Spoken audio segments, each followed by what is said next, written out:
नमस्ते साथियों, एक बार फिर से स्वागत है आपका विकास की पाठशाला में।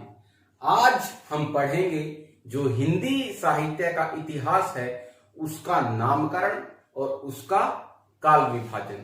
क्योंकि जो हिंदी साहित्य का इतिहास है उसके नामकरण को लेकर और उसके काल विभाजन को लेकर विद्वानों में काफी मतभेद हैं और ये जान लेना जरूरी है कि ये मतभेद क्या क्या है।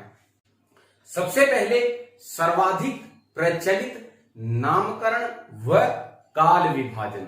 सर्वाधिक प्रचलित का अर्थ कि अधिकतर विद्वान इस विभाजन पर और इस नामकरण पर सहमत हैं और इसी के अनुसार हम आने वाली कक्षाओं में हिंदी साहित्य के इतिहास का अध्ययन करेंगे। ये हमें मोटा मोटी पता होना चाहिए, क्योंकि एक बार हमारे दिमाग में काल विभाजन का और नामकरण का एक फ्रेम तैयार हो जाएगा तो रचनाकारों और रचनाओं को समझने में आसानी होगी। देख लेते हैं आदिकाल, जो प्राचीन साहित्य था, जो हिंदी साहित्य की जड़ है। आदिकाल 1000 ईस्वी से 1350 ईस्वी तक। उसके बाद भक्ति काल। भक्ति काल के विषय में कल एक बात बताई थी कि भक्ति काल को स्वर्ण युग की संज्ञा दी किसने? जॉर्ज ग्रियर्सन ने।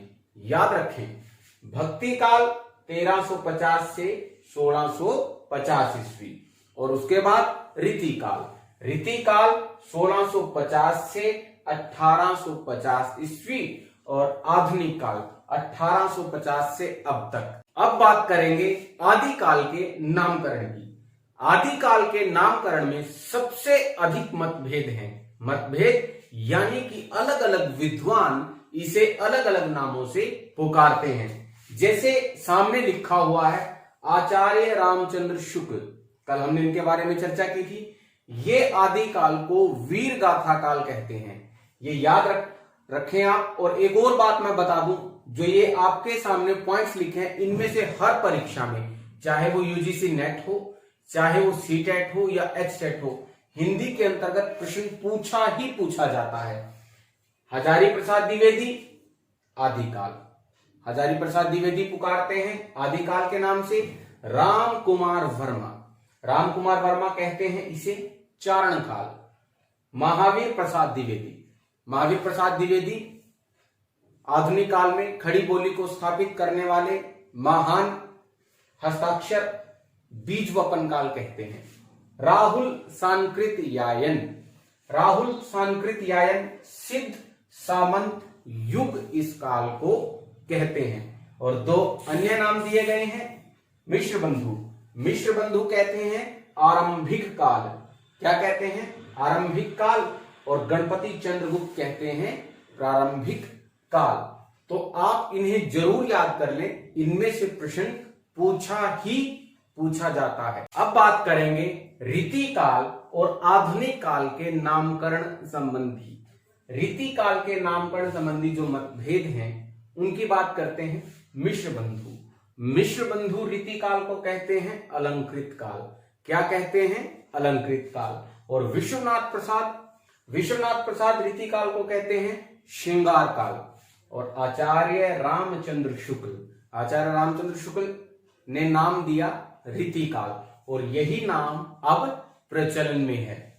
उसके बाद आधुनिक काल में जो नामकरण हुए उनमें कुछ मतभेद हैं। आचार्य रामचंद्र शुक्ल इसको गद्य काल कहते हैं। राम कुमार वर्मा इसे आधुनिक काल कहते हैं और मिश्र बंधु इसे वर्तमान काल कहते हैं। तो ये थे नामकरण और काल विभाजन। ये वीडियो बहुत महत्वपूर्ण है और इसमें से हर परीक्षा में प्रश्न पूछा जाता है। अगली कक्षा में हम बात करेंगे रासो साहित्य की। अब हम साहित्य इतिहास की यात्रा पर होंगे और आपको नई नई रचनाएं, नए नए रचनाकार, उनके विषय में जानकारी प्राप्त होगी। आपका वीडियो देखने के लिए धन्यवाद, शुक्रिया। और जल्द ही 1 या 2 दिन में हिंदी व्याकरण भी इस चैनल पर प्रस्तुत होगी। धन्यवाद, शुक्रिया।